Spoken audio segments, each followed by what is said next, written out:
السلام علیکم۔ میں آپ کے سامنے حضور اکرم صلی اللہ علیہ وسلم کی پیدائش سے لے کر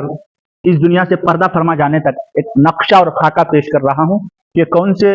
نبوی میں کیا واقعہ پیش آیا اور ہجرت کے بعد کون سی ہجری کے کون سے سال میں کیا واقعات پیش آیا۔ یہ بیسک اور بنیادی سیرت اللہ کے نبی صلی اللہ علیہ وسلم کا ہمارے لیے یاد رکھنا آسان ہو جائے گا، اور ہر مسلمان کے لیے ضروری ہے کہ اللہ کے نبی صلی اللہ علیہ وسلم کی بیسک سیرت ہمیں یاد ہو، تبھی ہم آگے چل کر ایک صحیح معنی میں اسلام کی رہنمائی کر سکتے ہیں، اور اسلام کو سمجھ کر ہم اگلا قدم کیسے کامیابی والا قدم آگے بڑھائیں، اس کے لیے بیسک اللہ کے نبی صلی اللہ علیہ وسلم کی سیرت کا یاد ہونا ہمارے لیے ضروری ہے۔ تو ویڈیو کو اینڈ تک ضرور دیکھیے گا۔ اگر آپ نئے ہیں تو چینل کو سبسکرائب ضرور کر لیجئے۔ سب سے پہلے یہاں ہے 571 عیسوی میں اللہ کے نبی سرکار مدینہ صلی اللہ علیہ وسلم اس دنیا میں رحمت للعالمین بن کر تشریف فرما ہوئے، یعنی اللہ کے نبی کی پیدائش 571 عیسوی میں ہوا، اور پھر اللہ کے نبی صلی اللہ علیہ وسلم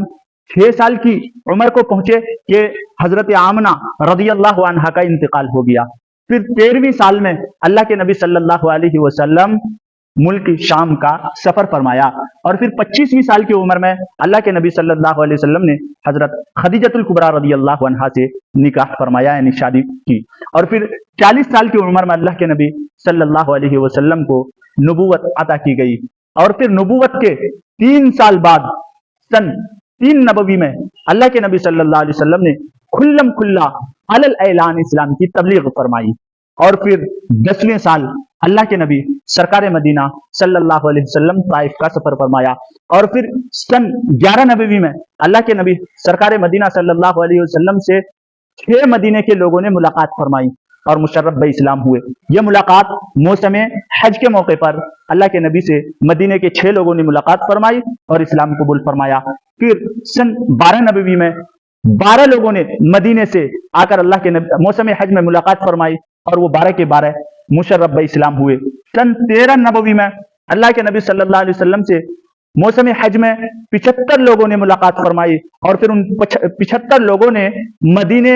آنے کی درخواست پیش کی اللہ کے نبی کو کہ اللہ کے رسول آپ ہجرت کر کے مدینہ آ جائیں۔ ان 75 لوگوں نے جب یہ درخواست پیش کی، اللہ کے نبی نے اس درخواست کو قبول فرمایا، اور پھر سن 13 نبوی ہی میں اللہ کے نبی سرکار مدینہ صلی اللہ علیہ وسلم مکہ سے ہجرت کر کے مدینہ تشریف فرما ہوئے، اور پھر مدینے میں تشریف فرما کر سب سے پہلا سال سن 1 ہجری میں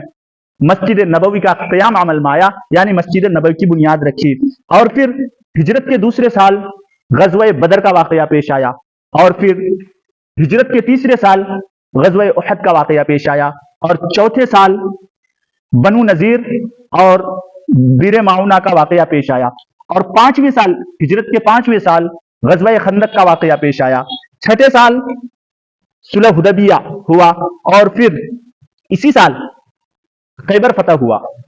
اور ہجرت کے 7ویں سال اللہ کے نبی صلی اللہ علیہ وسلم نے عمرہ فرمایا، جو صلح حدیبیہ کے موقع پر روک دیا گیا تھا، آئندہ سال اس کی قضا فرمائی، اور 8ویں سال مکہ فتح۔ 9ویں سال ہجرت کے 9ویں سال اللہ کے نبی سرکار مدینہ صلی اللہ علیہ وسلم غزوہ تبوک کا واقعہ پیش آیا، اور 10ویں سال حجۃ الوداع کا ایک لمبا خطبہ دیا اللہ کے نبی صلی اللہ علیہ وسلم نے، جو بیسک باتیں بنیادی باتیں اسلام میں اللہ کے نبی صلی اللہ علیہ وسلم نے اس خطبے میں بیان فرمایا، اور پھر 11ویں سال ہجرت کے 11ویں سال اللہ کے نبی سرکار مدینہ صلی اللہ علیہ وسلم اسلام کے اس چراغ کو روشن فرما کر اس دنیا سے پردہ فرما گئے۔ السلام علیکم۔ اگر ویڈیو اچھی لگی ہو تو سبسکرائب کرنا نہ